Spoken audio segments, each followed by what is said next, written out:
नमो सिद्धार्णं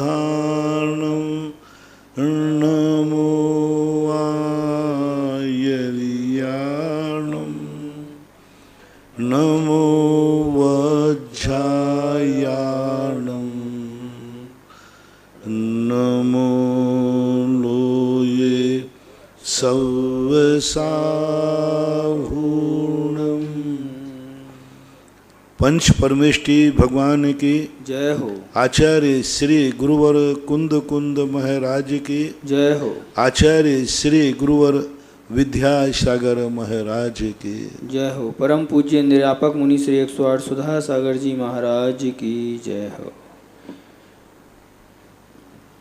आष्टा से श्रीमती चंदा डॉक्टर मगन जनन की जिज्ञासा है। पूज्य गुरुदेव के चरणों में त्रिवार नमोस्तु। महाराज श्री, मेरी जिज्ञासा है, क्या आगम में वस्तु का यथार्थ कथन करने में उपनय की महत्वपूर्ण भूमिका होती है?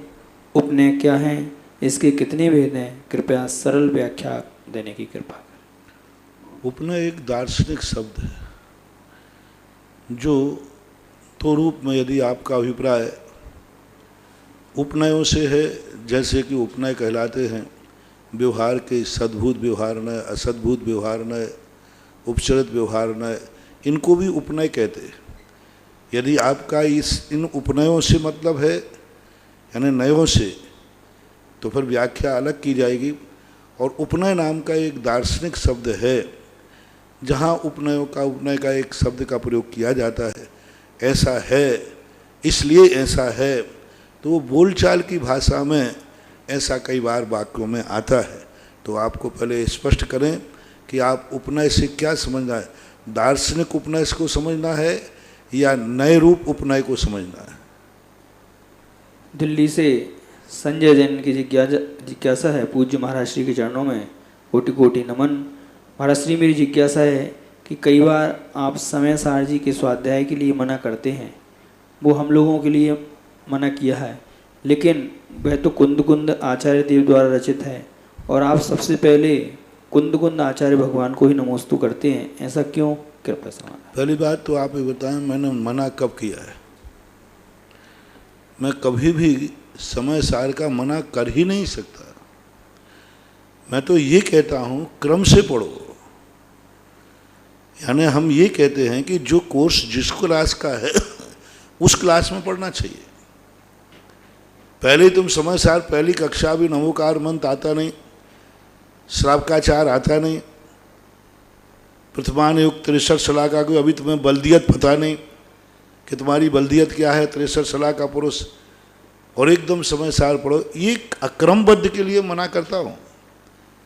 मैं तो कहता हूँ समय सार, कई बार मैंने कहा कि यदि समय सार नहीं पढ़ोगे तो वस्तुतः तुम्हारा शुद्ध आत्म तत्व की जो प्रणति है वो तुम कहाँ से प्राप्त करोगे? क्रम से पढ़ो। प्रथमम कर्णम चरणम द्रव्यम नमः। पहले प्रथमानुग, कर्णानुग, चरणानुग, फिर द्रव्यानुग पढ़ो। इसलिए मैंने मना कभी नहीं किया। और दूसरी बात, समय सार पढ़ करके अपने आप को तद्रूप मत मानो। समय सार पढ़ने वाले लोग बिगड़ गए। 90% जिन लोगों ने गुरु के बिना समय सार पढ़ा है, गुरु के बिना, दिगंबर मुनि के बिना जिन्होंने समय सार पढ़ा है, वे उच्छृंखल हो गए। उनके मंदिर के दर्शन के भाव नहीं होते, पूजा के भाव नहीं होते, नमोकार मंत्र के भाव नहीं होते। वे सच्चे साधुओं की निंदा करते हुए पाए जाते हैं, व्यवहार की सारी क्रियाओं को गौण करते हैं। ये समय सार ऐसे लोगों के लिए घातक बन रहा है, उनकी ज़िंदगी बर्बाद हो रही है, मरने तक के लिए पुण्य नहीं मिल रहा है उनको। इस कक्षा में कह रहा हूँ, मेडिकल में दवाई है, उसको दवाई को कौन नकार सकता है, लेकिन कोई भी बच्चा खा रहा है दवाई, ये मान के खा रहा है जब मेडिकल में दवाई रखी है तो सब खाने की होगी, तो उसमें कोई भी गोली निकाल के खा ले। अरे भाई, किस समय कौन से क्रम में किसके बाद कौन सी गोली खाना है, ये ध्यान रखना चाहिए। और जो बिना क्रम के समय सार पढ़ रहे हैं वे बिगड़ भी रहे, बहुत बिगड़ रहे। हमारे संस्थान में देखो, सांगानेर संस्थान में 2 साल के अंदर उनको 3 अनुयोग सिखाए जाते हैं, प्रथमान योग, कर्णान योग और चरणान योग। 3 अनुयोग जब व्यक्ति 2 साल में थोड़ा थोड़ा सीख लेता है, प्रवेश कर लेता है, तत्वार्थ सूत्र उसको पढ़ना आ जाता है, तत्वार्थ सूत्र को वो पूरा अर्थ लगाना आ जाता है, कर्णान योग आदि प्रवेश का वगैरह जो थोड़ा बेसिक ज्ञान है वो सीख लेता है। उसके बाद फिर 30 साल के बाद हम उनको समय सार पढ़ाते हैं तो वे कभी नहीं बिगड़ते। समय सार पढ़ने के बाद भी पूजा अभिषेक करते हैं, समय सार पढ़ने के बाद भी साधु बनने का भाव करते हैं, समय सार पढ़ने के बाद भी सच्चे मुनियों के प्रति श्रद्धा रखते हैं। तो क्रम से पढ़ने की विधि बताई है मैंने, ना कि मैंने समय सार का निषेध क्यों करूंगा, क्योंकि वो अध्यात्म ग्रंथ है, पढ़ने में कोई बाधा नहीं। नागपुर से आदि कुमार पंडित की जिज्ञासा है, पूज्य गुरुवर के चरणों में त्रिवार नमोस्तु। महाराज श्री, मेरी जिज्ञासा है कि हमारे शास्त्रों में जो बंध का वर्णन आता है वह वर्णन भौतिक बंध का है या रासायनिक बंध का? रासायनिक बंध तो विज्ञान के अनुसार पदार्थ के परमाणुओं में होता है, जैसे कि ऑक्सीजन और हाइड्रोजन का बंध होकर पानी बनता है इत्यादि। तो गुरुवर, रासायनिक बंध का वर्णन भी हमारे शास्त्रों में मिलता है क्या, और किस शास्त्र में? कृपया समझ। 2 प्रकार के बंध हैं। एक तो हमारे यहाँ बंधेद को पारनाम को उछा, जिसे हम भौतिक बंध कहते हैं। एक हमारा कार्मिक बंध है, जो आत्मा का कर्मों के साथ बंध होता है। तो अब यहाँ पर यदि आपका भौतिक बंध से है तो बराबर हमारे यहाँ भौतिक और रासायनिक बंध ही है। 2 परमाणु जब मिलते हैं तो उनके अंदर संयोगज पर्याय निकलती है। आपके यहाँ जितने भी, जैसे हाइड्रोजन ऑक्सीजन मिलकर पानी बनता है, हमारे यहाँ इसका वर्णन है। इसे हम संयोगी पर्याय कहते हैं, संयोगज पर्याय कहते हैं। 2 परमाणु जब मिलते हैं तो एक दोनों की एक नई तीसरी पर्याय निकलती है, जो दोनों स्वतंत्र होकर के नहीं निकाल सकते थे। हल्दी और चूना का उदाहरण देखिए। हल्दी और चूने को, एक सफ़ेद एक पीला है, वे कभी लाल नहीं होंगे, लेकिन दोनों को मिला लो तो उनका लाल रंग हो जाता है। तो हमारे यहाँ इसको रासायनिक या भौतिक बंध को संयोगी बंध कहते हैं, और संयोगी बंध के बाद जो परिणमन होता है उसे संयोगज कहते हैं। तो संयोगज बंध के नाम से हमारे शास्त्रों में बहुत वर्णन हुआ। पुद्गल का धवला की 14 पुस्तक षटखंडागम के अंदर यही सारा बंध की वर्गणाएँ कितने प्रकार की होती हैं, कौन से बंध होते हैं, आहार वर्गणाएँ क्या हैं, भौतिक वर्गणाएँ क्या हैं, सब का पूरा वर्णन मिलता है। बस उसको भौतिक और रसायन नाम से न मिल करके हमारे शाब्दिक में अंतर आए, लेकिन खोजोगे तो बंध बहुत प्रकार के हमारे यहाँ मिलते हैं। जैसे हमारे यहाँ कहा कि बंध का जो खंड, स्कंद और अणु दोनों होते हैं। द्रव्य संग्रह में गाथा आई ना, ये पदेशो दो अणु नाना खंडप देश दो होदी, नाना खंडप देश दो होजी। यानी एक प्रदेश का जो अणु है, ये प्रदेश दो अणु नाना खंडप प्रदेश दो होदी, एक प्रदेश को घेरने वाला अणु है और नाना प्रदेशों को घेरने वाला स्कंद होता है। ऐसे और भी हमारे यहाँ वर्णन है। तत्वार्थ सूत्र के अंदर भी एक पूरा अध्याय इसी भौतिकवाद को लेकर के, भौतिक परिणतियों को लेकर के उसमें वर्णन आया है। इंदौर से नीलम जैन की जिज्ञासा है, पूज्य महाराज श्री के चरणों में कोटि कोटि नमोस्तु। महाराज श्री, मेरी जिज्ञासा है कि क्रोध, मान, माया, लोभ, ये 4 कसाय होती हैं, इनके 25 भेद कौन कौन से होते हैं? कृपया इनके नाम बताने के। 25 भेद कसाय के सीधे 25 भेद है। अनंतानुबंधी क्रोध, मान, माया, लोभ, अप्रत्याख्यान अवर्णी क्रोध, मान, माया, लोभ, प्रत्याख्यान अवर्णी क्रोध, मान, माया, लोभ, संजुलन संबंधी क्रोध, मान, माया, लोभ। ये 4 चौको 16 हो गए। और 9 कसाय होते हैं। हास, रति, अरति, सोय, भय, जुगुप्सा, स्त्री वेद, पुरुष वेद, नपुंसक वेद, ये 9 कसाय होते हैं। तो 16 और 9 25 हो जाते हैं। ये कसाय चारित्र मोहिनी की प्रकृतियाँ हैं। इंदौर से श्रीमती प्रेमला जैन दुगेरिया, इनकी जिज्ञासा है, पूज्य गुरुवर के चरणों में त्रिवार नमोस्तु। महाराज श्री, तत्वार्थ सूत्र जी के 3रे अध्याय के सूत्र नंबर 35 के अनुसार क्या ढाई द्वीप के बाहर किसी भी प्रकार से मनुष्य नहीं जा पाएंगे, या कुछ स्थितियों में यह संभव है? कृपया समझ। नहीं, किसी परिस्थिति मानसूत्र पर्वत के बाहर कभी भी अनादि अनंत काल से मनुष्य औदारिक शरीर के साथ नहीं जा सकता। नागपुर से आदि कुमार मरण करके जा सकता है, शरीर के साथ नहीं जा सकता। नागपुर से आदि कुमार जैन, इनकी जिज्ञासा है, पूज्य गुरुवर के चरणों में त्रिवार नमोस्तु। महाराज श्री एक प्रवचन में सुना था कि आर्यखंड में जब भोग भूमि के बाद कर्म भूमि की शुरुआत हुई तो यहाँ की शाश्वत भूमि नष्ट होकर वहाँ पर अशाश्वत भूमि की निर्मित हुई। इस समय यहाँ की भूमि 1 योजन ऊपर उठी। उस समय बहुत सारे परिवर्तन उस अशाश्वत भूमि में हुए, जिस वजह से आज दिखने वाले 6-7 खंड तथा समुद्र इत्यादि की निर्मित हुई होगी। और यह भी हो सकता है कि आज हमें दिखाई देने वाले सूर्य चंद्र भी वे नहीं होंगे जो पहले थे।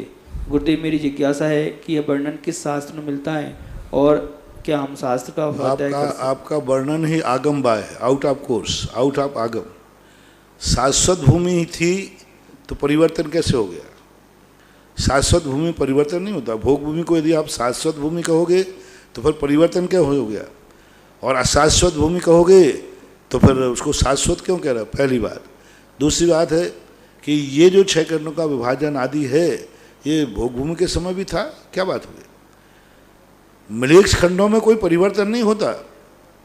मलेच्छ खंड जो पहले भी थे, आज भी हैं, अनादिकाल से हैं। मात्र जो भोग भूमि का एरिया है ये आर्य खंड का एरिया था। आर्य खंड जो 5-6 खंड होते हैं, 6 खंडों में मात्र आर्य खंड में परिवर्तन होता है। कर्म भूमि और भोग भूमि का परिवर्तन आर्य खंड में होता है। लेकिन भोग भूमि होने से गंगा सिंधु नदी पे कोई प्रभाव नहीं पड़ने वाला। भोग भूमि होने से बिजार पर्वत पे बिजार पर्वत में भोग भूमि नहीं होती, सदा चौथा काल होता है। बिजार पर्वत में सदा, वहाँ कोई भोग परिवर्तनशील नहीं होती। वो शाश्वत भूमि कह सकते हो कि सदा एक समान काल रहता है।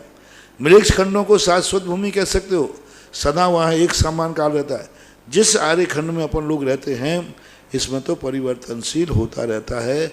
6 कालों का परिवर्तन, इस शाश्वत भूमि नहीं। और कोई भी चीज़ में परिवर्तन नहीं होता। चंद्रमा सूर्य कोई दूसरे नहीं आ गए, वो दिखते नहीं थे। जैसे अपन को बहुत अच्छा उदाहरण है, आकाश में तारे तो हमेशा एक समान रहते हैं, लेकिन पूनम के दिन तारे क्यों नहीं दिखते? क्योंकि सूर्य चंद्रमा का इतना तेज होता है कि वो तारे हमें दिखते नहीं। तारे हैं। और जब वो जाकर देखो, ग्रहण करते समय देखो, जब पूर्णिमा को ग्रहण पड़ता है और सूर्य चंद्रमा ढक जाता है, उस दिन वो तारे दिखने लग जाते हैं। इसी प्रकार से कल्प वृक्षों में जो ज्योतिषांग नाम के कल्प वृक्ष थे, उनका तेज इतना था कि वो चारे चंद्रमा दिखते नहीं थे। चंद्रमा सूर्य ये अकृत्रिम हैं, शाश्वत हैं, अविनाशी हैं, ये कभी पूर्णतः नष्ट नहीं होते हैं। पौद्गलिक होने से इनमें उत्पाद व्यय ध्रुव चलता रहता है, क्योंकि ये जितने भी तारागण विमान दिख रहे हैं ये सब एक इंद्रिय हैं, जीव हैं। औदारिक शरीर दिख रहा है, जितने विमान आकाश में दिख रहे हैं ये सब एक इंद्रिय जीव का औदारिक शरीर है। सूर्य हो, चंद्रमा हो, ये तारागणों में सब में उद्योत नाम कर्म का उदय है, एक इंद्रिय जीव है। पृथ्वी का एक इंद्रिय जीव है। सूर्य में आतप नाम कर्म का उदय है, पृथ्वी काय नाम का जो सूर्य विमान दिख रहा है वो है। तो ये जितने भी विमान होते हैं अकृत्रिम, ये सब पृथ्वी काय हैं, एक इंद्रिय जीव हैं, इसलिए इनके में ये शाश्वत होते हैं और ये कभी परिवर्तन नष्ट नहीं होते। उस समय दूसरा सूर्य चंद्रमा था, ऐसा नहीं, वही है। महाराज श्री रात्रि समय में आकाश में देखते हैं कुछ तारे जो रहते हैं वो चलते हुए दिखाई देते हैं, तो ये चलते हुए तारे दिखाई देने का नहीं, अपन को वो कोई भ्रम हो जाता है। कभी बादल वगैरह आ जाते हैं तो चलते दिखते हैं, और या फिर कोई जहाज कोई ऊपर उड़ रहा हो, तारा अपन को कभी चलता हुआ नहीं दिखता। ये जो टूटता हुआ दिखता है, तेजी से जाता है, ये उल्काएँ कहलाती हैं। उल्का किसे? उच्चटन। जैसे 2 पत्थर टकराते हैं तो वो चिंगारी निकलती है, ऐसे ही आकाश में बड़े बड़े पिंड होते हैं, पुद्गल टकराती है, भाप टकराती है, तो वहाँ पर बिजली निकलती है। कभी भी कोई भी तारा अपनी आँखों से चलता हुआ नहीं दिख सकता। चल रहे हैं तारे, सारे तारे जो हैं अपनी गति से हजारों किलोमीटर चलते हैं एक अंतर्मुहूर्त के अंदर, लेकिन अपनी आँख से चलता हुआ नहीं था। लेकिन चंद्रमा भी चलता दिखता है, लेकिन जब बादल हो तब, और बादल नहीं हो तो चलता नहीं दिखा, लेकिन वो चल रहा है। आँखों की बात से कहो तो चलता हुआ नहीं दिखेगा। वैसे सभी तारे चलते हैं, कुछ तारे स्थिर भी होते हैं। बेंगलोर से राहुल जैन की जिज्ञासा है पूज्य महाराज श्री के चरणों में त्रिवार नमोस्तु। महाराज श्री मेरी जिज्ञासा है कि जब हम पंच परमेष्टि भगवान की आरती पढ़ते हैं तो उसमें छठी आरती प्रतिमाधारी की भी आती है, तो महाराज जी ये छठवीं आरती प्रतिमाधारी को बोलना चाहिए? ठीक नहीं है, ये सब जोड़ते गए। हमने कितने बार कहा कि लोग पुराने आचार्यों की, पुराने पंडितों की लिखी बातों में नई पंक्तियां जोड़ देते हैं, क्योंकि उनकी दाल अलग से तो गलेगी नहीं, अलग से उनकी आरती को तो पड़ेगा नहीं, इसलिए पुरानी आरती में सुधार कर देते हैं। तो ये गलत बात है। स्पष्ट लेखक कह रहा है पंच परम पद भज सुख लीजिए। जब वो संकल्प ही 5 परत के कर रहे तो छठा पद कहाँ से आ गया? अब तो छठा प्रतिमाधारी की, साथ में कोई बाहुबली की जोड़ देते हैं, और कई लोग क्षेत्रपाल पद्मावती की जोड़ते जाओ, फिर कोई चलेगा तो कहें निज आत्म की। तो ये सब हनुमान की पूंछ जैसी बढ़ाते जाते हो। पंच परम पद भज सुख लीजिए, यह विधि मंगल आरती कीजिए, पंच परम पद भज सुख लीजिए। 5 पदों की ही आरती है, 5 पर ही उसको विराम कर देना चाहिए। आष्टा से श्रीमती स्मिता प्रदीप जैन की जिज्ञासा है, पूज्य महाराज श्री के चरणों में त्रिवार नमोस्तु। महाराज श्री मेरी जिज्ञासा है कि दिगंबर जैन साधु के लिए शास्त्रों में यथालब्ध भोजन करने की बात आती है, तो महाराज जी यथालब्ध की सही परिभाषा क्या है, कृपया समझाने। यथालब्ध का अर्थ है कि अपने इच्छित भोजन नहीं करना। यथालब्ध का अर्थ है नहीं कि त्याग नहीं करना। पहले शुरू में हम यही जानते थे कि जैसा मिले जो देवे वो लेना चाहिए।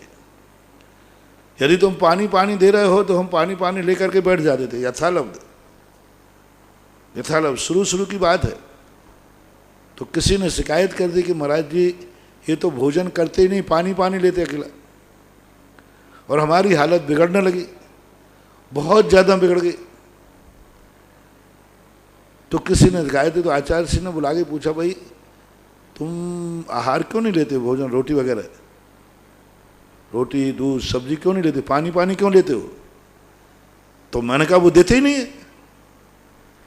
तो आज अब न सीधा कह रहे, मैंने कहा वो देते ही नहीं, मैं क्या करूँ क्या? तो आचार्य ने कहा तुझे कोई देता ही नहीं, रोटी नहीं देता क्या? मैंने कहा नहीं, वो पानी पानी दे देते। अब ये सुनकर आचार्य ने कहा कैसे नहीं देते बताओ, क्या करते हो तुम? तो मेरे पास कटोरा था, मैं छुल्लक था, तो मैं ऐसा कटोरा खोलता हूँ, वो पानी से भर देते हैं, मैं पी लेता हूँ। दोबारा खोलता हूँ, फिर भर देते हैं, पी लेता हूँ। अब 2-3 कटोरे भर देते हैं, मैं पी लेता, पेट भर जाता, मैं रख देता हूँ। अच्छा ये बात है, इसलिए तुम आरोप लगा रहे श्रावक देते ही नहीं। तुम मना क्यों नहीं करते कि अब मुझे पानी नहीं चाहिए? तो महाराज जी मना करूंगा तो श्रावक क्या सोचेगा, पानी को बना कर दिया, दूध को खोल दिया। इसलिए मैं शर्म के कारण नहीं कहता हूं, श्रावक क्या सोचेगा। आचार्य ने कहा अच्छा ये बात है, यथालब्ध ले रहा हो, यथालब्ध, हाँ 1-2 महीने में ऊपर जाना है। आचार्य ने कहा ये नहीं है, जो चीज़ अपन को देना है, दे रहा है, उसको मना तो कर सकते हैं, हाँ हम मंगा नहीं सकते। हम ये नहीं कह सकते ये चीज़ लाओ, लेकिन यह चीज़ हमें अब नहीं चाहिए है, अब मुझे पानी नहीं लेना है, अब मुझे दूध नहीं लेना है, इसको मना करने पर कोई दोष नहीं है। यदि ऐसा न माना जाएगा तो आचार्य ने कहा फिर हमारा रस परित्याग वगैरह कैसे बनेगा? मान लीजिए मेरा आज रस का कोई त्याग है और वो श्रावक दे रहा है, तो हमें मना करना पड़ेगा कि नहीं? करना ही पड़ेगा भाई, ये चीज़ हम नहीं लेते। सब्जी बनाई आज हमें हरी नहीं लेना है, अब वो दे रहा है तो हमें मना करना पड़ेगा। तब समझाया। तो यथालब्ध का अर्थ है अपने द्वारा किसी भी चीज़ को नहीं चाहना, अपने द्वारा कोई चीज़ नहीं बनवाना, अपने द्वारा श्रावक जो बना रहा है उसमें तुम्हारे लिए अनुकूलता पड़ती है, उसको लेने में कोई दोष नहीं है। उसके अनुसार जो भी आपको दिया जाए, आपको अनिष्टकारी है तो आप बंद कर सकते हैं, लेकिन श्रावक दे रहा है तो आपको लेने में कोई बाधा नहीं। इसको बोलते यथालब्ध। मेरठ से राजेंद्र कुमार जी ने की जिज्ञासा है, पूज्य गुरुवर के चरणों में त्रिवार नमोस्तु।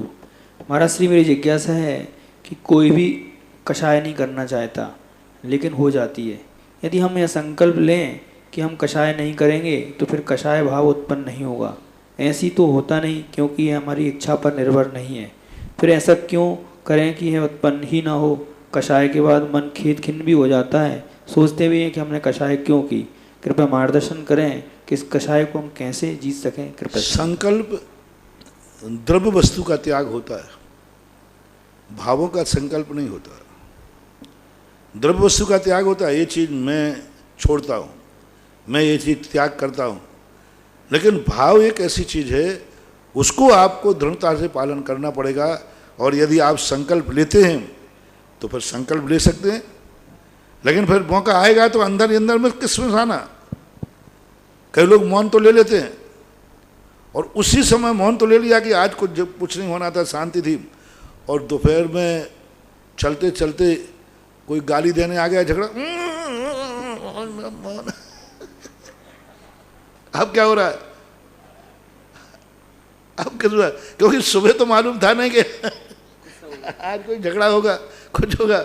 अब दोपहर तक कोई झगड़ा हो गया, अब उस समय जो तुम किसमसा रहे हो, तो अब संकल्प का क्या होगा, तो टूट गया संकल्प। आप भली नहीं बोले, तो फिर इतनी दृढ़ता होना चाहिए संकल्प में कि कैसा भी विपरीत परिस्थिति आ जाए, अपने शांत परिणाम से बैठे रहो, कोई क्रोध नहीं, कुछ नहीं।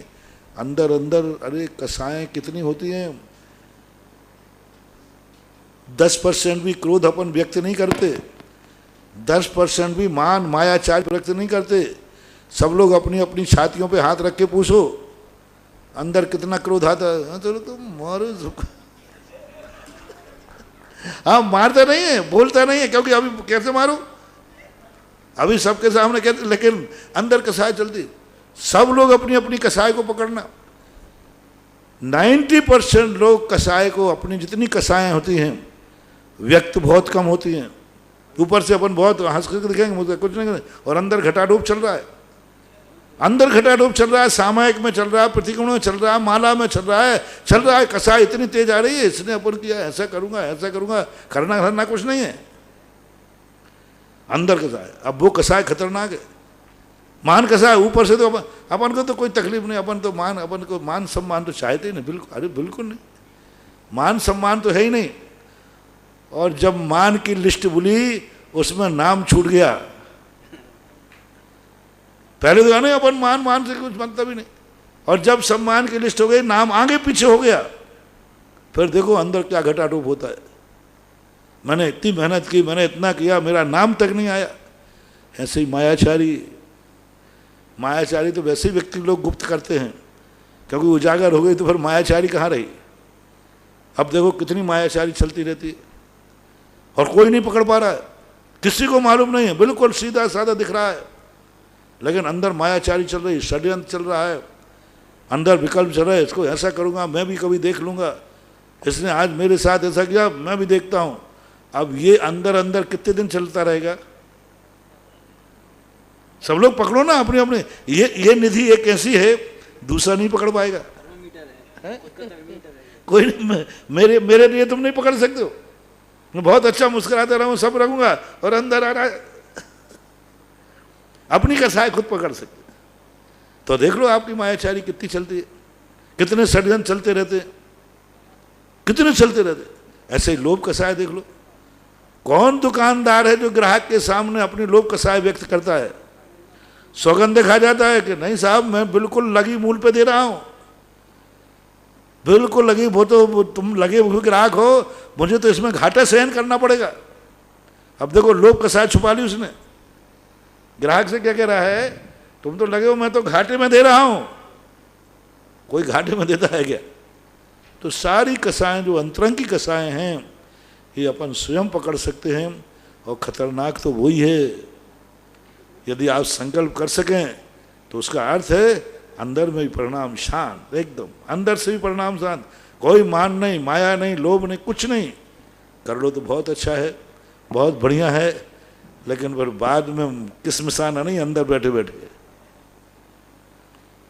इंदौर से महेंद्र जैन की जिज्ञासा है, पूज्य गुरुवर के चरणों में कोटि कोटि नमोस्तु। महाराज श्री, मेरी जिज्ञासा है कि संस्कार और संक्रमण दोनों ही एक व्यक्ति से दूसरे व्यक्ति में पहुंचते हैं।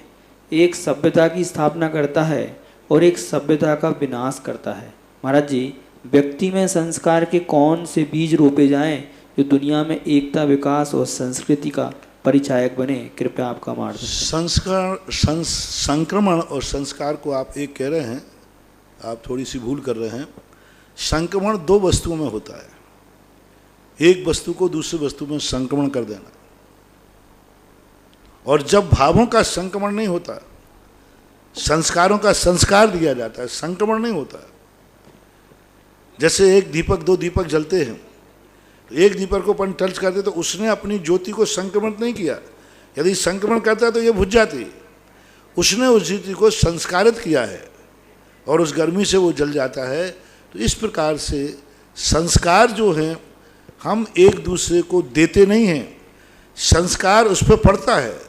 संस्कार इसलिए उस निमित्त से उसके अंदर की शक्ति जाग गई, उसको बोलते संस्कार। और संक्रमण बोलते हैं जो मेरे पास था, मैं खाली हो गया, मैंने दे दिया। संस्कारों में स्वयं का संस्कार दिया नहीं जाता और शाम को संस्कारित कर दिया जाता है। जैसे मैंने दीपक का उदाहरण दिया, यह दीपक इस दीपक को टच किया तो इस दीपक ने कुछ दिया क्या, उसको कुछ नहीं दिया, संस्कार दिया, वो भी जल गया, यानी दोनों जल रहे। संस्कार में देने वाला और लेने वाला दोनों अपने अपने निमित्त नैमित्तिक संबंध बनता है। संक्रमण में स्वयं खाली हो जाता है, स्वयं मिट जाता है और दूसरे रूप संक्रमण हो जाता है। तो संक्रमण में और संस्कार में अंतर जानना चाहिए, और इनको करने के लिए अच्छे लोगों की संगति करना पड़ेगी, यही इसका है। शोकनगर से निर्मल जन की जिज्ञासा है, पूज्य गुरुवर के चरणों में त्रिवार नमोस्तु। महाराज श्री, मेरी जिज्ञासा है कि वर्तमान में वीतरागी धर्म को मानने वालों को जैन कहते हैं और जैन लिखते भी हैं। तो मुनि श्री, यह जैन लिखना कब से प्रारंभ हुआ? आज से 1000 वर्ष पहले तो ऐसे जैन नहीं लिखते होंगे, तो उस समय श्रावक जनों की पहचान कैसे होती होगी?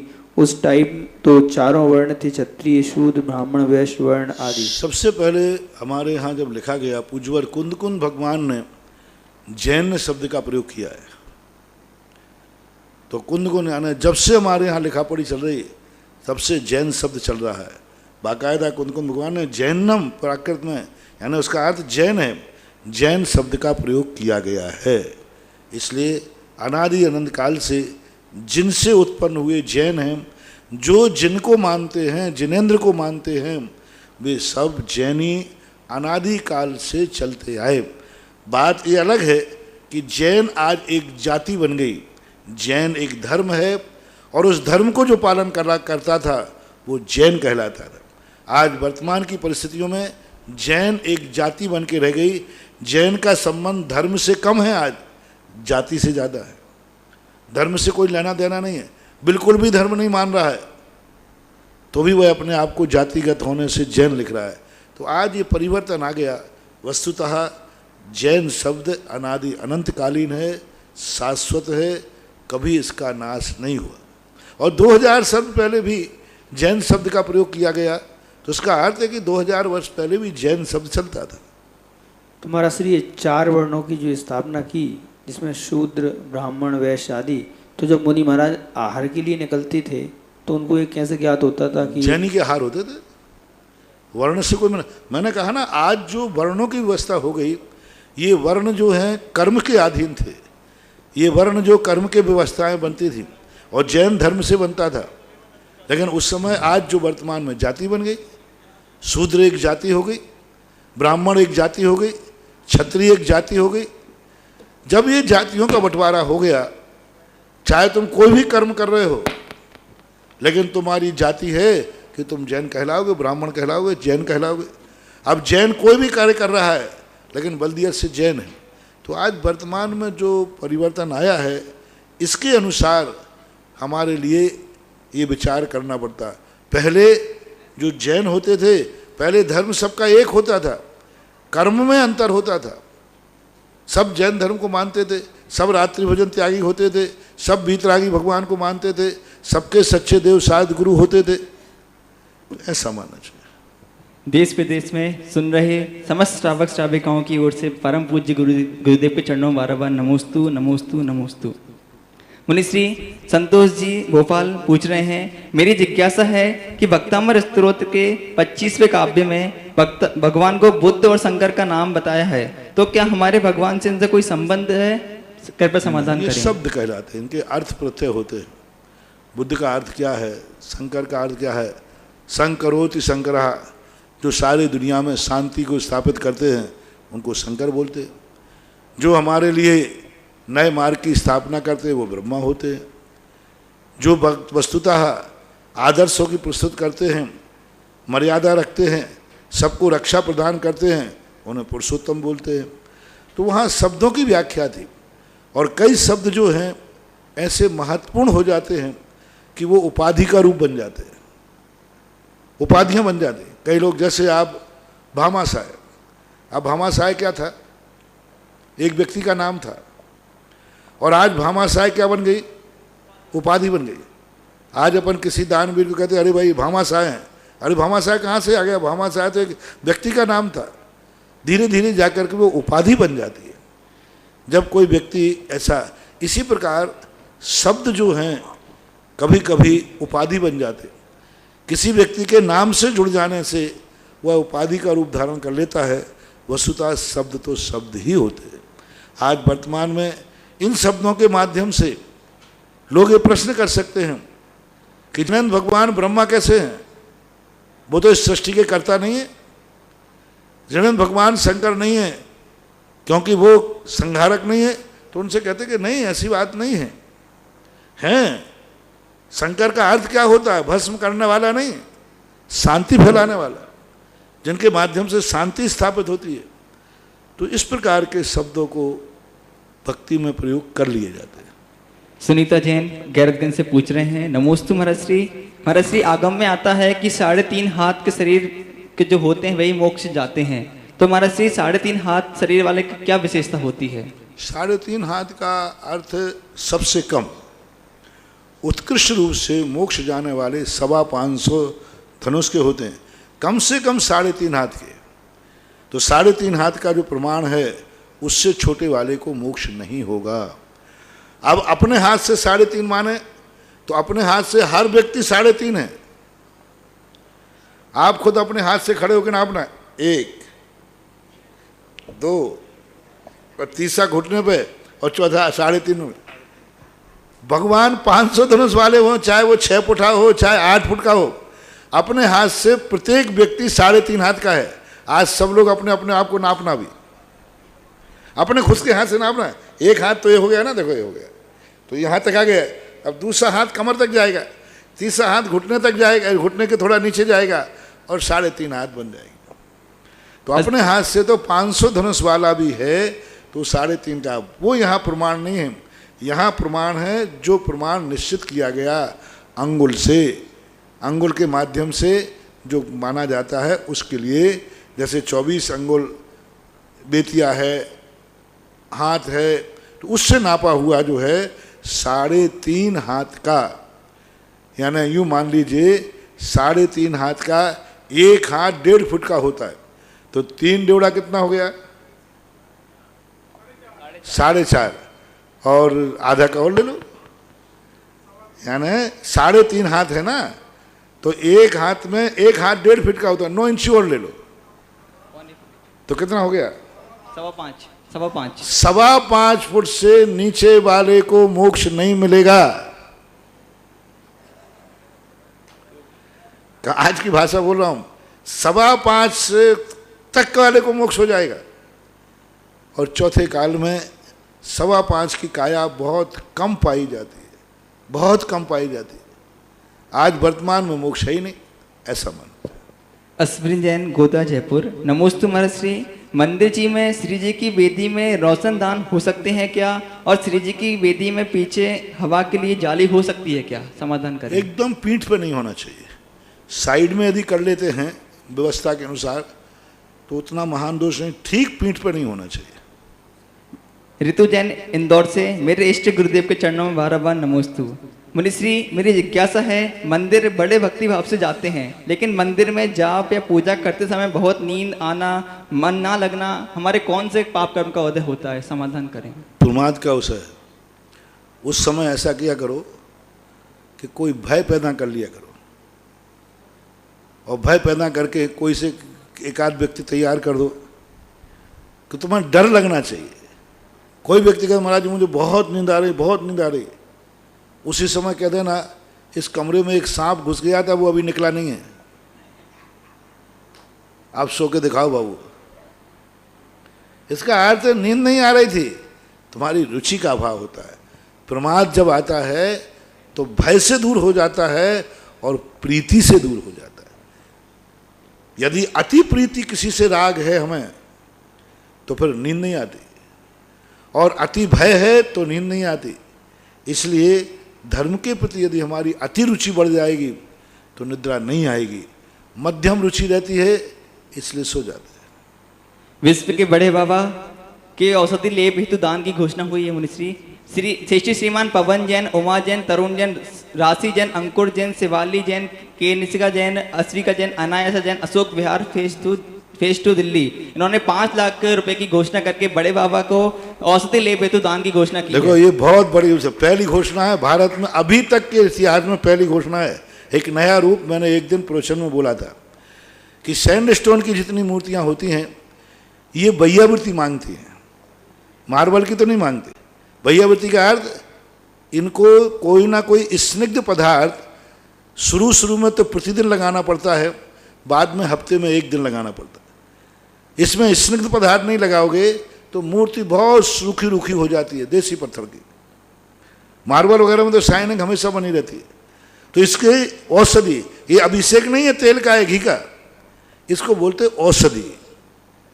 तो औषधि के रूप में अब बड़े बाबा 27 फुट के बड़े बाबा हैं, प्रतिदिन अभी कम से कम 3-4 लीटर घी या तेल भगवान की इतने से बैयावृत्ति हो रही है, अभी मालिश चल रही है। हाँ, प्रतिदिन बैयावृत्ति हो रही है। अब ये बैयावृत्ति के लिए मैंने एक दिन कहा था कि मुनियों की बैयावृत्ति तो बहुत करते हो, भगवान की बैयावृत्ति करें तो बहुत बड़ा काम हो। उस समय इन महानुभाव के भाव हुए।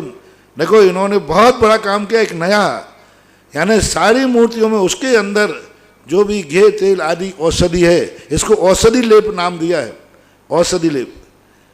तो इस औषधि लेप का इन्होंने दान दिया, इनको महान औषधि देने का पुण्य लगेगा। अब मेरा कहना है इतनी बड़ी राशि उसने दी तो कमेटी से कहना है इस राशि को ध्रुव फंड में जमा करो चला करके, और नाम ही रखना औषधि दान खाता, औषधि लेप, और इसके ब्याज से आप भगवान को घी लगाइए। मुझे लगता है कि 5 लाख में इतना हो जाएगा। 1 महीने में कम से कम 80-90 लीटर लग रहा है अभी फिलहाल, 1 महीने का। तो 1 महीने में कितने रुपया का हुआ भाई? 4-5 हज़ार का। तो 5 लाख का महीने भर में ब्याज आ जाएगा। बाहर तो दे दिया उसने। 5,000 रुपये का तेल यदि प्रति महीने भगवान की मूर्ति पर लग रहा है औषधि के रूप में, उसके पत्थर को उम्र देने के लिए, पत्थर को मजबूत करने के लिए, तो कितना बड़ा काम हो गया। यानी एफडी में रख दीजिए और हर महीने 5,000 रुपया निकाल कर भगवान की दवाई कीजिए, भगवान की औषधि कीजिए। बहुत बहुत आशीर्वाद, एक नया शुरुआत की है। अब जितना भी इसमें बैयावृत्ति भगवान की होगी, जितना भी तेल आदि लगाया जाएगा, सारा इसी सृष्टि की तरफ से होगा, ध्यान रखना। बहुत अच्छा, इनके दान की बहुत बहुत अनुमोदना। और बड़े बाबा की वेदी में जो स्वर्णकार होने जा रहा है, 5100 की राशि श्री श्रीमान निखिल जैन, निर्मला जैन, नीता जैन, अजमेरा परिवार खाकदर मुंबई से इन्होंने किया है। नमोस्तु महर्षि। वैभव जैन इंदौर से पूछ रहे हैं, आपके चरणों में 12 बार नमोस्तु। महर्षि, सत्य को सही कैसे माने? मन से मान लेना सच है क्या, या जो दिखता है वो सच है, या जो सुना है वही सच है? तो क्या सत्य की पहचान कैसे करें? न तुम्हारे मानने से सच है, न जो तुम्हें दिख रहा है वह सच है, न तुम जो बोल रहे हो वह सच है। सत्य जो होता है याथात प्रतिपत्ति इति सम्यक ज्ञान, वस्तु जैसी है वैसी यदि हमारे ज्ञान में आ जाए तो सत्य है। तुम्हें देखने को सत्य मान लें तो तुम्हें आंखों में पीलिया हो जाए तो चंद्रमा पीला दिखेगा। जो जो देखने में आता है तो फिर संदेह नाम का चीज ही नहीं रहेगा। फिर ये क्यों होता है कि ये सीप पड़ी है कि चांदी पड़ी है, ये रस्सी है कि सांप है? कई बार रस्सी को सांप का कल्पना हो सकती है कि नहीं, हो सकती है। फिर संशय क्यों हुआ? तुम्हारी आंखें तो खुली हुई हैं। इसी प्रकार हमारे द्वारा हम सत्य को नहीं, वस्तु जैसी है वैसा ही यदि हमारे ज्ञान में आ रहा है तो वह सत्य माना जाएगा, ना आपके सोचने से, ना कहने से, ना देखने से। पंडित निखिल जी जैन शास्त्री बंडा, गुरुदेव के चरणों में बारंबार नमोस्तु। मुनिश्री, मेरी जिज्ञासा है क्या अभिषेक के लिए जल शुद्धि किस प्रकार करें? क्या गंगा सिंधु आदि जो मंत्र है उससे पढ़ना उचित है? अभिषेक की शुद्धि आप कौन से जल की करना चाहते हैं? जल अलग अलग मंत्रों से अलग अलग जल की शुद्धि होती है। वेदी की शुद्धि अलग जल से होती है, अलग जल होता है। मंदिर की शुद्धि अलग जल से होती है। पंडाल की शुद्धि अलग जल से होती है, उस जल की शुद्धि अलग होती है। शिखर की शुद्धि अलग जल से होती है। वेदी की शुद्धि अलग जल से होती है। पूजा के द्रव्य के धोने की सामग्री की जो जल है वो अलग शुद्धि होती है, और अभिषेक के जल की अलग शुद्धि होती है। आप कौन से जल की शुद्धि पूछ रहे हैं? अभिषेक के जल के बारे में। अभिषेक के जल की शुद्धि गंगा सिंधु आदि जल से नहीं की जाती, क्योंकि आपके कुएं में और गंगा आदि के कुएं में कोई अंतर नहीं है। उसमें भी मछलियां हैं, इसमें भी मछलियां हैं, उसमें भी मेंढक हैं, इसमें भी मेंढक है, कोई अंतर नहीं है। अभिषेक का जल पूज्यवर मागनंदी महाराज ने अभिषेक पाठ में जो कहा है, उन्होंने अभिषेक के जल की शुद्धि नहीं बताई, उन्होंने अभिषेक के जल की स्थापना बताई। जैसे मूर्ति को हम शुद्ध नहीं करते हैं, मूर्ति में सूर्य मंत्र की स्थापना करते हैं। मूर्ति को शुद्धिकरण नहीं कर रहा हूं मैं, मूर्ति में भगवान की स्थापना कर रहा हूं। इसी प्रकार अभिषेक के जल को शुद्ध नहीं किया जाता, अभिषेक के जल की स्थापना की जाती है। श्री तीर्थ कृष्ण पन वर्य विधौ सुरेंद्र क्षीराब दीवार भरे दुग्ध, ऐसा कुछ है ना? हाँ, दुग्ध कुंभान, हाँ, तादृक तासाम दशा ने विभाव यथा संस्थाप हे कुसुम चंदन, संस्थाप हे कुसुम चंदन भूषिताग्रिम। यानी इस प्रकार का जो श्लोक आया, मैं कलश के अंदर क्षीर सागर के जल की स्थापना करता हूं। यही तो सब लोग गलती कर ले हैं कि गंगा उसको लाए, लोटा लिया, गंगा सिंधु रोहित ऐसा करके डाल दिया, उससे क्या हो गया? अभिषेक के जल की स्थापना। इसलिए आपने देखा होगा चतुकोणेषु चतु कलश स्थापनम करोमि, और किसी भी कार्य के लिए जल की स्थापना नहीं की जाती, और किसी भी कार्य के लिए जल के कलशों की स्थापना नहीं की जाती, अभिषेक के कलशों की स्थापना की जाती है। और इसी सूत्र में कहते हैं शायद श्री तीर्थ कृष्ण में चारों कलश स्थापन करते हैं। तो अब ये चार कलश चतु कलश स्थापनम करोमि, इसमें क्षीर सागर के जल की स्थापना की गई। इसलिए बहुत अच्छा प्रश्न है। सभी पंडित जनों से, सभी प्रतिष्ठाचार्यों से मेरा कहना है, अभिषेक के जल का शुद्धि ना करके उसकी स्थापना करो। शुद्धि से भी ज़्यादा महान है स्थापना। और जब यदि आपने स्थापना कर दी है अभिषेक की, उस क्षीर सागर जल से आप हाथ मत धोना। उस जल का मात्र अभिषेक के ही काम आता है, अन्य किसी कार्य में नहीं लेना चाहिए। इसलिए और अब जब आपके द्रव्य धोने का है, वो क्षीर सागर का जल नहीं चाहिए, उसको आप गंगा सिंधु से जो शुद्ध करना है करिए। आपके लिए जल शुद्धि के लिए वेदी की शुद्धि करना, शिखर की शुद्धि करना, प्रतिष्ठा पाठ में एक शुद्धि मंत्र आया है गंगा सिंधु आदि वाला, लेकिन ये अभिषेक के जल के लिए नहीं आया है। प्रतिष्ठा के लिए जो जल लाया जा रहा है, प्रतिष्ठा यानी द्रव्य धोने के लिए, पंडाल शुद्धि के लिए, उसके लिए जो जल लाया जा रहा है, उसकी शुद्धि का मंत्र है, ना कि अभिषेक का। अगली जिज्ञासा ऑनलाइन ऑडियो के माध्यम से। अनंत उपकारी गुरुवर के चरणों में कोटिशा नमन। नीति कलरैया खारघर से। गुरुवर, वह मनुष्य बड़ा भाग्यवान है जिसे अच्छी नींद आती है, और दूसरा जिसे दवा लेने पर भी नींद नसीब नहीं होती है।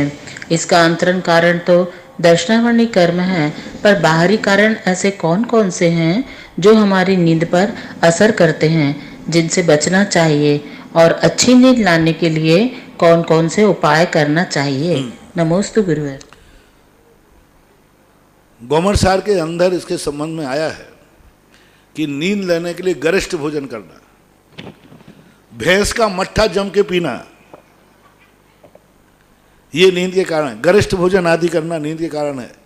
ओवरफ्लो भोजन करना, बर्न या जम के बाफला चूरमा बाटी, अब फूल रहे हैं, बाजू में पानी की मटकी रखे हैं, पिए जा रहा है और सोए जा रहा है। लगे रहो मुन्ना भाई।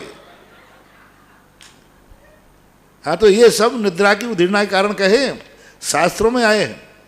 तो अच्छी निद्रा का कारण तो बढ़िया है कि बढ़िया अच्छी गक्कड़ हो, बाटी हो और बढ़िया मट्ठे के साथ खा ले जम के, तो वो घर्राट नींद लेने लग जाएगा। तो शास्त्रों में ऐसे 2-4 कारण लिखे हैं निद्रा कर्म, निद्रा वर्णी कर्म की उदीरना से, ऐसा है। अगली जिज्ञासा ऑनलाइन। और बाकी तो तुम्हारी बाकी का तो सबसे बड़ी निद्रा कर्म का उदय यही है कि उसको, जिसको निद्रा नहीं आ रही हो उसको माला पकड़ा दो, ना तुझे 25 माला फेरना है, बस उसको माला पकड़ा दो, वो 2-3 माला के बाद भी झूमने लग। या फिर उसको स्वाध्याय करने बैठा दो, थोड़ा कठिन ग्रंथ दे देना, रोज सोते सोते उसी के शास्त्र के ऊपर सिर रख के सोएगा। और जगत में प्रसिद्ध है धर्म सभा सोने का सबसे अच्छा स्थान है। प्रवचन के जो रुचि ना हो ना, तो प्रवचन में बहुत कई लोग आराम से बढ़िया नींद काटते हैं। मान वक्ता जागता है और श्रोता तो सोता है। निर्यापक श्रवण मेरे आराध्य गुरुवर के पावन चरणों में पारस कुमार जैन, ठोला, बिजोलिया, बिलवाड़ा का परिवार सहित। अरे ठोलिया जी, आप इतना बड़ा परिचय मत दिया करो, थोड़ा सा बोलो, मैं जानता हूँ। वैसे 1 मिनट निकाल दे दो आप इसमें। नाम में परिचय में बहुत छोटा किया करें। सभी जो ऑनलाइन अपनी जिज्ञासाएं बोल रहे हैं वे अपना परिचय, अपना नमोस्तु का, वो कोई पहली बार बोल रहा हो वो तो फिर भी ठीक है। अब जो 2-4 दिन में शंका करते रहते हैं, जो ज़्यादा शंकाएं करते रहते हैं, उनको नाम शॉर्ट करो, बोलो ही मत। दूसरा, और परिचय भी लंबा छोड़ा मत दो अपना। चले गुरुवर, मेरी जिज्ञासा है कि श्रावक के 8 मूल गुणों में मद्य त्याग, मांस त्याग, मधु त्याग और पंच उदंबर त्याग आते हैं। तो पंच उदंबर बर्ड, पीपल, पाकर, उमर और कठुमर। तो ये पाकर, उमर और कठुमर फल कौन से होते हैं? अब ये तो और उदंबर शब्द का अर्थ क्या होता है गुरुवर, समझाने। उदंबर कहलाते हैं जीवों का घर, जिनमें जीव निरंतर उसमें पाए जाते हो। पंच उदंबर फल कहलाते हैं जो अभक्ष होते हैं। दूसरा एक कोड शब्द है, व्युत्पत्ति परक अर्थ तो इसका होगा नहीं। उदंबर यानी हिंसक, जिनमें जीवों की उत्पत्ति पाई जाती है, ऐसे। अब ये बड़ पीपर तो आप जानते हैं, उमर, कटुमर और पाकर। उमर, अब आजकल तो नदियाँ तो रही नहीं, आप जंगलों में खेतों में जाएं तो नदी किनारे या नाले किनारे एक उमर होता है, आंवले बहेड़े के समान उसका एक फल होता है। जब वो पक जाता है तभी खाते हैं लोग बाग, और जैसे आप फोड़ोगे इतने चोर इंद्रिय जीव बुलबुलाते, उसमें नियम से रहते, मीठा होता है, तो वे लोग खाते हैं। और दूसरा, अब पाकर और कटुमर, ये 2 पेड़ अभी वर्तमान में स्पष्ट रूप से देखने में नहीं आ रहे, और ना मैंने भी कहीं देखे हैं।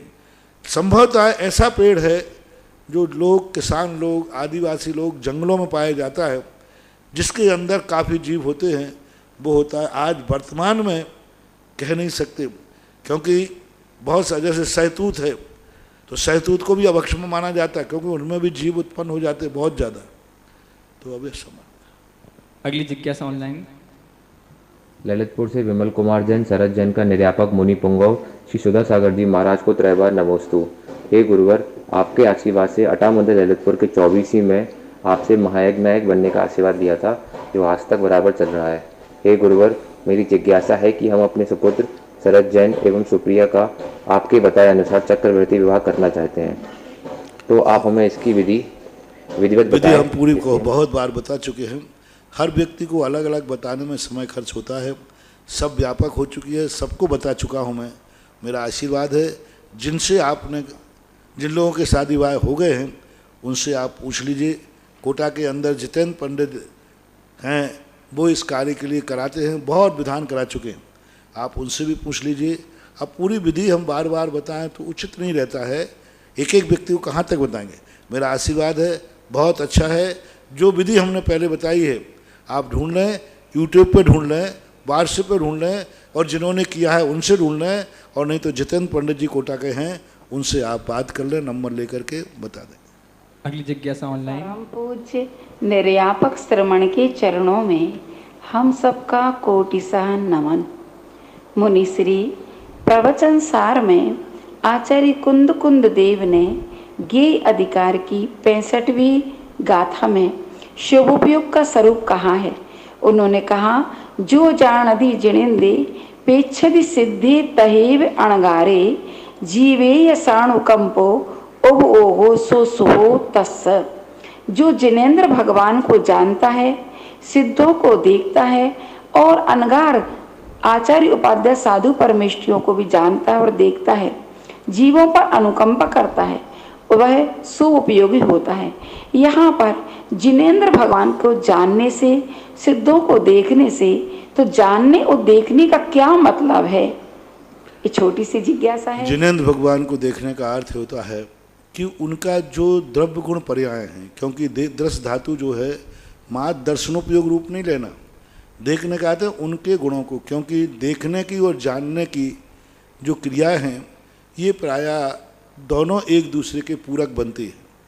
तो देखने का अर्थ यही है कि अरहंत भगवान का स्वरूप समझो और जानो, और जान करके ध्यान करो। तो यहाँ पर क्योंकि चूँकि अध्यात्म ग्रंथ है, तो अध्यात्म ग्रंथों में निश्चय नहीं की अपेक्षा से परिणामों की मुख्यता होती है। तो वहाँ पर चूँकि अध्यात्म ग्रंथ होने से ये पूजा पाठ द्रव्य चढ़ाना आदि इनके लिए नहीं कहा। जिस समय व्यक्ति अरहंत भगवान का ध्यान कर रहा है, साक्षात ध्यान कर रहा है, अरहंत भगवान कैसे हैं, अनंत चतुर्दश से युक्त हैं, फलाने हैं, इस प्रकार से, तो वो उस समय अरहंत भगवान को देख रहा है भावों के द्वारा। तो अपने भावों के द्वारा जिनेंद्र भगवान के गुणों के अनुवाद को अपने ज्ञान के द्वारा देखना, जानना, वह कहलाता है सुपयोग। जैसे अपन नमोकार मंत्र कह सकते हैं, पिंडस्थ पदस्थ रूप ध्यान कह सकते हैं, अरहंत भगवान की आराधना कह सकते हैं। पूजा पाठ को अलग उन्होंने गौण कर दिया वहाँ पर, क्योंकि अध्यात्म ग्रंथ है।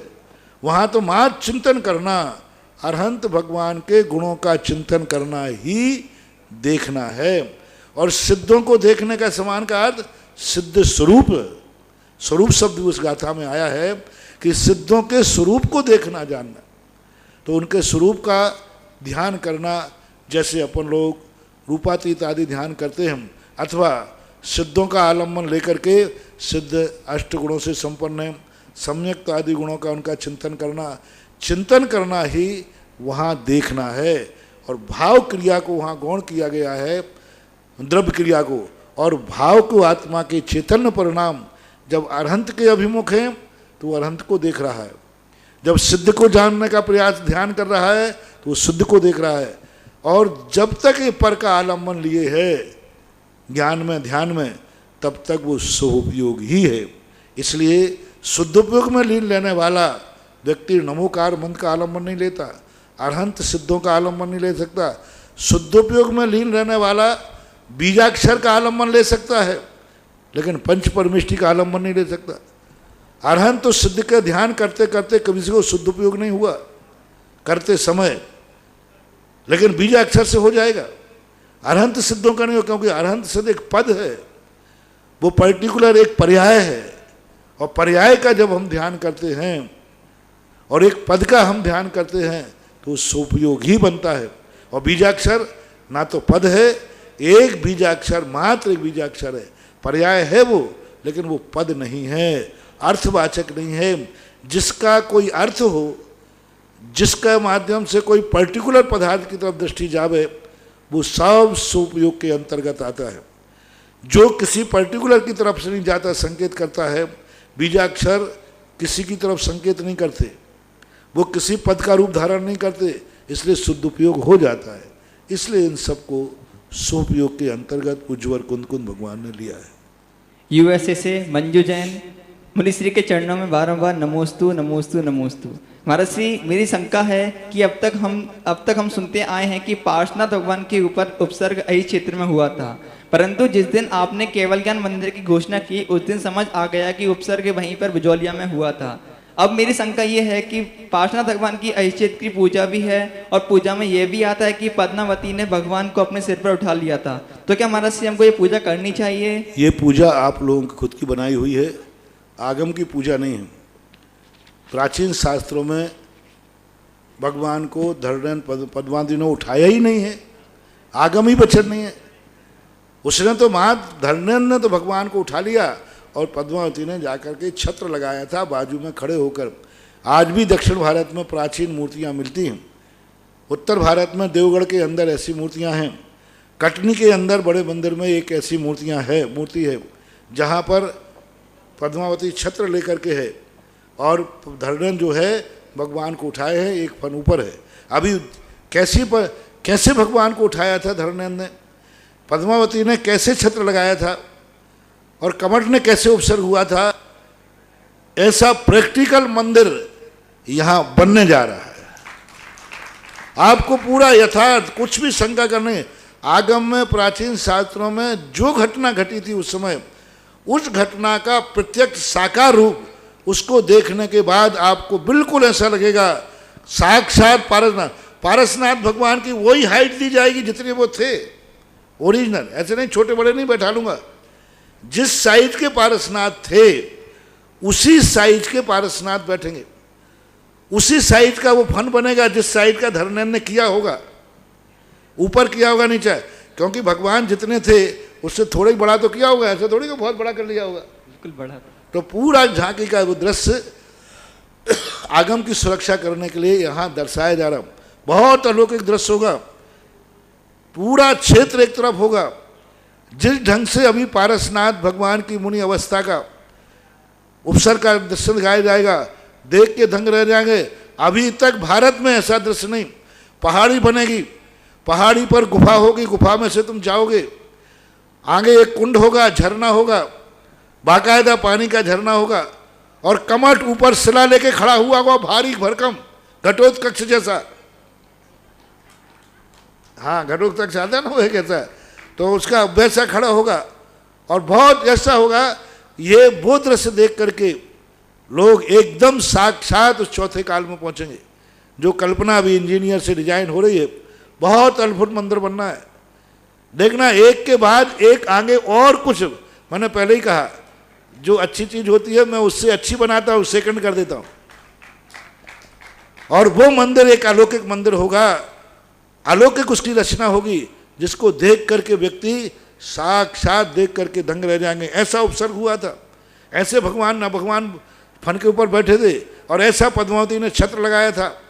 वो पूरा पहले एक पहाड़ बनेगा, बहुत बड़ा पहाड़, कम से कम 100 बाई 80 का एक बहुत बड़े एरिया बन रहा है। छोटा मोटा मंदिर नहीं बन रहा, वो 100 फीट बाई 80 फुट के लंबे चौड़े मैदान में बनेगा। उसमें इतनी सारी होंगी, सारी चीज़ें होगी, उसमें सब कुछ होगा। नदी भी 12, ये तो 12 महीने नदी बहती नहीं, लेकिन जो नदी उसमें दिखाई जाएगी वो 12 महीने बहेगी। हाँ, क्योंकि अब ये नदी तो सूख जाती है, लेकिन वो नदी जो उसमें बनाएंगे पहाड़ के अंदर, वो 12 महीने उसमें जब भी व्यक्ति देखेगा बहती हुई नदी दिखेगी। सब बहुत अच्छी कल्पना, बहुत अलौकिक दृश्य उसमें बनना है। और वो दृश्य जिस दिन बनेगा यहाँ, उस दिन देखना लोग, सारे लोग शाम को वहीं भीड़ लगाएंगे। अभय गगन विहारी के माध्यम से शाम को कैसा लगता है, और वो तो दृश्य का अलौकिक आ रहा है। रश्री आप कहते भी हैं कि पूरा क्षेत्र एक तरफ मधुबन है, तो उस साइड का पूरा क्षेत्र शिखर जी का पहाड़ तो है। सारी एनर्जी तो वहीं भरी पड़ी है, सारी एनर्जी वहीं पड़ी, भगवान की सारी वर्गणाएं वहीं हैं। और धरणन पद्मावती भी उसी स्थान को जानते हैं। नमोस्तु महाराज श्री शैलेश जैन शास्त्री सांगनेर से पूछ रहे हैं, महाराज श्री के चरणों में बारंबार नमोस्तु। महाराज श्री आचार्य कुंद भगवान ने प्रशस्त राग का वर्णन किया। जिज्ञासा यह है कि राग शुभ और अशुभ रूप तो होता ही है, फिर प्रशस्त राग से किस विशेष अर्थ की सिद्धि होती है? क्या किया? आचार्य कुंद भगवान ने प्रशस्त राग का वर्णन किया है। हाँ, प्रशस्त तो राग शुभ और अशुभ रूप होता है, तो फिर प्रशस्त राग से किस अर्थ की सिद्धि होती है? प्रशस्त राग का अर्थ है जिससे हम राग कर रहे हैं वो राग हमें संसार का कारण नहीं है। जैसे पंच परमेष्टि से राग करना, नमोकार मन से करना, इसको राग तो है, राग की परिभाषा है पर वस्तु से आकर्षित होना, राग कहते। अब पर वस्तु दो प्रकार की है, एक अशुभ परिणाम लाती है, एक शुभ परिणाम लाती है। तो जो शुभ व्यक्ति को देखकर शुभ भाव आते हैं उसे प्रशस्त राग कहते हैं। ऐसा महाराज श्री आगे पूछ रहे हैं, यदि विशेष अर्थ की सिद्धि होती भी है तो वे एक और संपूर्ण राग को मिथ्यात्व की श्रेणी में क्यों रख देते हैं? क्या उनकी इस प्रकार की वर्णन शैली में भ्रम उत्पन्न नहीं होता? नहीं, कथन में कहते हैं कि हमेशा कहते भाई राग द्वेष मत करो, ये सामान्य कथन कहलाता है। ज्ञानी व्यक्ति उसको विशेषता कर लेता है। जैसे कहा आर्त ध्यान वाला, आर्त ध्यान करने वाला नियम से त्रियंश बनता है। अरे आर्त ध्यान तो मुनिराज को होता है, कभी त्रियंश में बनेंगे? तो ये कथन होता है इसके मुख्यता से। बहुतायत लोग पाप को ही राग करते हैं। प्रशस्त रागों की संख्या कम होने से जब भी राग द्वेष कहा जाता है उसको अप्रशस्त में ही लिया जाता है। संसार में कितने लोगों को अच्छे लोग भगवान से राग है और कितने बार राग है। आप लोगों से भी देखा जाए तो जब आपका निर्णय किया जाए भगवान से, गुरु से और संसारी व्यक्तियों से, यदि दोनों में से एक का राग का पलड़ा निर्णय किया जाए तो आपको किससे राग होगा? आपका पलड़ा किस तरफ जाएगा? घर की तरफ जाएगा, सीधी बात है, ज्यादातर जाएगा। इसलिए राग अप्रशस्त रूप ज्यादा होने से ऐसा कथन में आ जाता है। जब उसकी हम सूक्ष्म व्याख्या करेंगे तो उसमें अंतर आएगा। गरिमा जैन गैरतगंज से पूछ रहे हैं, नमोस्तु महाराज श्री। महाराज श्री, इनकी जिज्ञासा है कि आजकल के माता पिता अपने बच्चों को नहीं समझते हैं, समाज के डर से क्या जैन समाज में ही लव मैरिज करना गलत है? क्या समाधान करें? देखो, ये प्रसंग ऐसे हैं जिनमें मैं एक ही शब्द कहना चाहूँगा कि तुम्हें जिन्होंने जन्म दिया है वो तुम्हारे इस कृत्य से खुश हैं कि नहीं, बाकी तुम्हारे लिए तुम जाने, तुम्हारा काम जाने। जिन माँ बाप ने तुम्हें जन्म दिया उनके गोत्र में तुम जन्मे हो, उनके गोत्र में जन्मे हो। उन्होंने तुम्हें गोत्र दिया है, उन्होंने तुम्हें पहचान दी है, उन्होंने तुम्हें जिंदगी के लिए खून दिया है, माँ ने तुम्हें दूध दिया है। खून और दूध को कभी नाखुश मत करना, खून और दूध देने वाले को कभी नाराज मत करना, खून और दूध देने वाले को कभी रुलाना मत। बस इतने ही संकेत काफ़ी है। तुम्हारे उस क्रियाकर्म करने से, तुम्हारे उस लव मैरिज करने से क्या तुम्हारा खून देने वाला पिता, दूध पिलाने वाली माँ खुश है? क्या उसको अच्छा लग रहा है?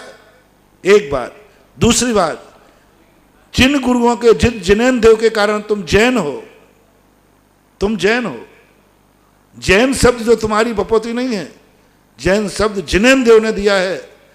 तो क्या तुम जो शादी कर रहे हो जिनेन देव की सहमति है? जिनेन देव के प्रतीक के रूप में गुरु की सहमति है? क्या गुरु इसको एक्सेप्ट करेंगे? ये दो चीजें आपको जानना है। एक तो दूध और खून को नाखुश नहीं करना है, उसको खुश कर करके शादी करना है, क्योंकि तुम्हारे शरीर में जो कुछ भी है वह सब उनका दिया हुआ है। और जिसने दिया है उसको रुलाना मत, उसकी इज्जत धूल में मिलाना मत, उसको शर्मिंदा करना मत, उसकी आंख में आंसू आने मत देना। तुम्हारी लव मैरिज सुन करके उसको आनंद आना चाहिए, उसको एक आनंद की अनुभूति होना चाहिए, एक उसको गर्व होना चाहिए कि मेरे बेटे ने, जिसको मैंने दूध पिलाया है, उसने लव भी किया है, ऐसी कन्या से किया है जिसके घर में आने से, जिससे संबंध जुड़ने से मेरी इज्जत दिन दूनी रात चौगनी और बढ़ जाएगी, और बढ़ जाएगी। ऐसा परिणाम देखो, उनकी इज्जत धूल में मिलेगी कि बढ़ेगी।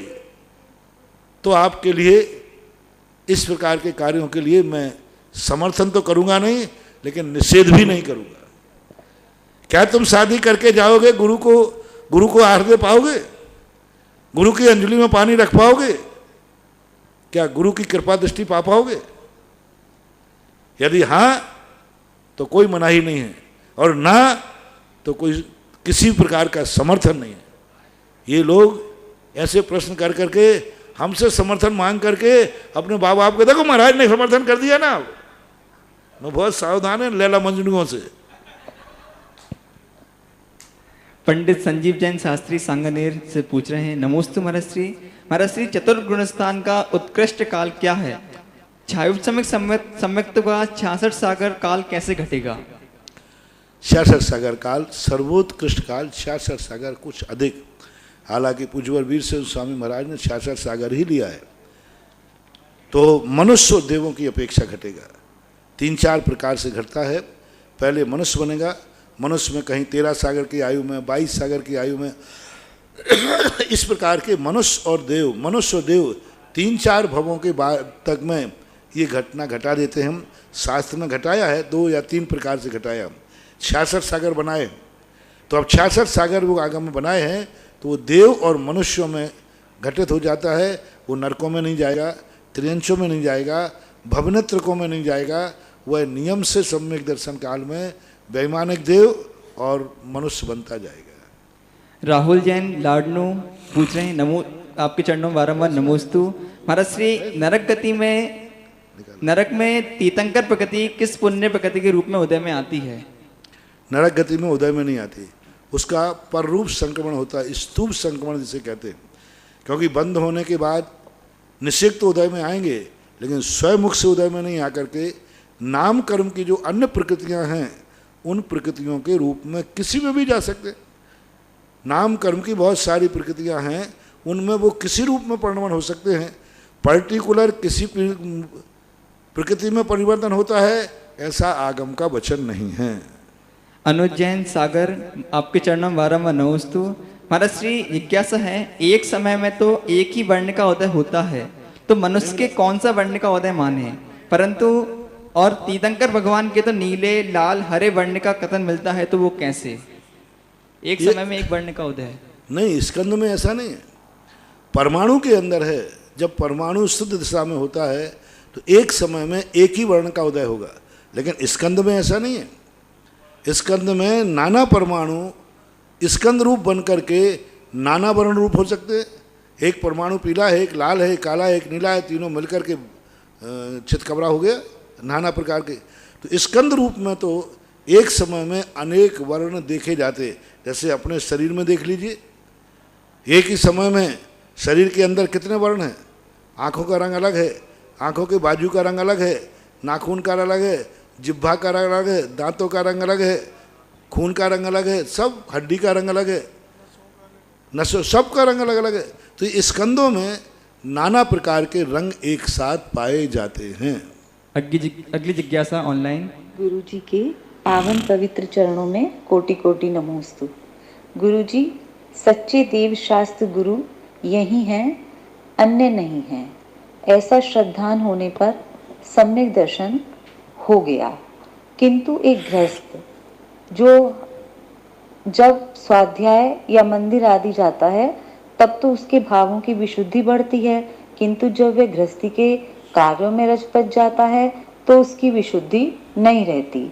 ऐसे में क्या उसका सम्यक दर्शन सुरक्षित रहेगा?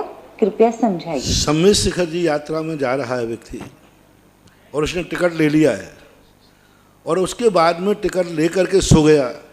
अब सोते समय तो वो घर्राटे ले रहा है, तो वो सम्यक शिखर जा रहा है कि नहीं जा रहा है?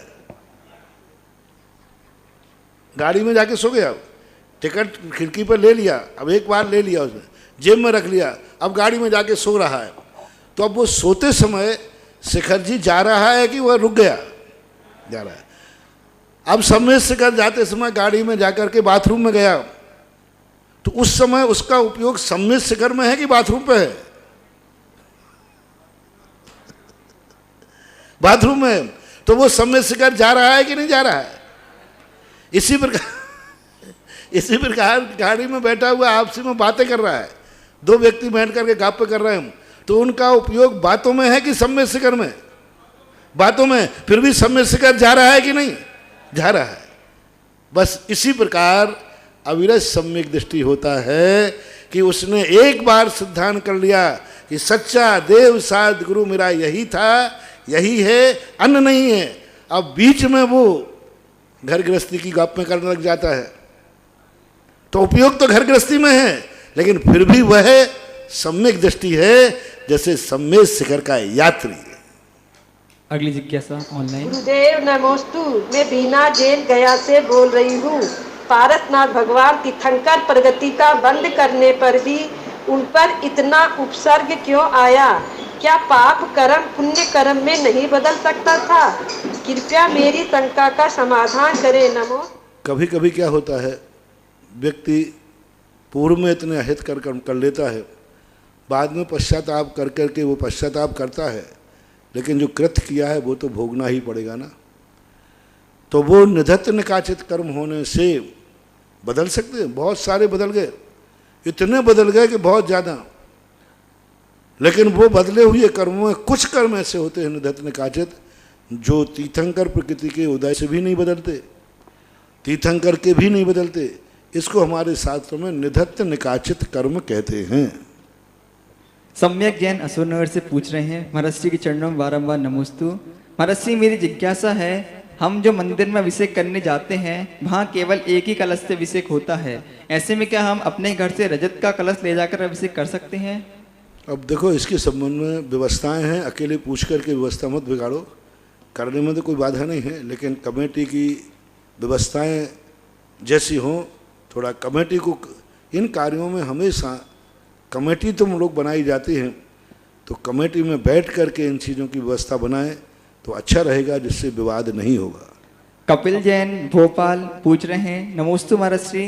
महाराज श्री, मेरी जिज्ञासा है, क्या मुनिराज कौन कौन से अनुयोग का स्वाध्याय गृहस्थों के बीच में करा सकते हैं? गृहस्थों के बीच में स्वाध्याय तो प्रथमानुयोग है, चरणानुयोग है, करणानुयोग है, सिद्धांत ग्रंथ के लिए उसमें सिद्धांत ग्रंथ आते हैं। सिद्धांत ग्रंथों को छोड़ करके बाकी सभी करा सकते हैं। विजय जैन मुंबई से पूछ रहे हैं, परम पूज्य गुरुदेव के चरणों में बारंबार नमोस्तु। महाराज श्री, जैन धर्म में संसारी जीवन को समाप्त करके आध्यात्मिक उच्चता को प्राप्त करने के आदर्श नियम आदि बताता है। क्या आगम जिनवाणी में आदि में कहीं संसारी जीवन को बढ़ाने का भी मार्ग बताया है?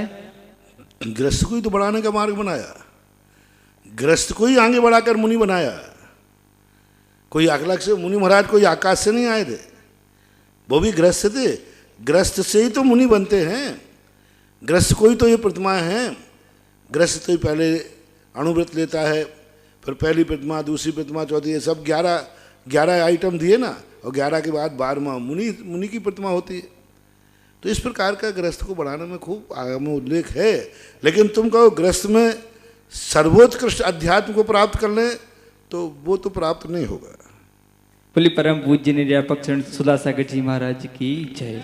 जिनवाणी के ज्ञान से सूझे लोकालोक, सुवाणी मस्तक नमो सदा देत हूँ दोख। हे जिनवाणी भारती तो जपो जिनरेन, जो तेरो शरणा गए सो पावे सुख चैन। देव बजो हरिहंत को गुरु सेवा निर्गन, दया धर्म पालो सदा यही मोक्ष का फल।